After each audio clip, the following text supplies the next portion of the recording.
दंतेवाड़ा में पूर्व गाम के ग्राम पंचायत हाउस नार में एक ग्रामीण महिला के शव अविश्वसनीय हालत में मिले है और परिजन डहार महिला संग दुष्कर्म पाछू हत्या बताए जाते, जेमा भाजपा जिला पदाधिकारी की टीम महिला के परिजन और ग्रामीण मन ले घर जाके मुलाकात करी और पुलिस प्रशासन ले जल्द जांच कर आरोपी मन ला गिरफ्तार करे के मांग करे है। ए बेरा में भाजपा प्रदेश मंत्री ओजस्वी भीमा मंडावी कांग्रेस सरकार ला कतकोन सवाल ले घेरी, कहीं जबले प्रदेश में कांग्रेस सरकार आए है तबले हत्या और बलात्कार जैसन अपराध के सीमा नहीं है। हाउरनार ग्राम में हम सब आए हुए हैं।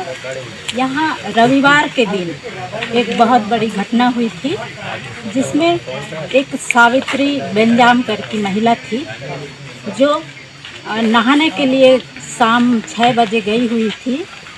उनके घर से लगभग 500 मीटर की दूरी में नहाने गई हुई थी। कुछ देर बाद, 1 घंटे बाद जब वो नहीं आई तो घर के लोगों ने पता लगाया तो पता चला कि वो नग्न स्थिति में उनका शव पाया गया। घर और परिवार और पूरे गांव के लोग को आशंका है कि उनके साथ बहुत बड़ा घटना हुई है और उनके परिवार वाले साथ में हैं। वे जांच के लिए मांग कर रहे हैं और महिला मोर्चा भारतीय जनता पार्टी भी जांच की मांग करती है। ब्यूरो रिपोर्ट उत्तलंघा न्यूज़।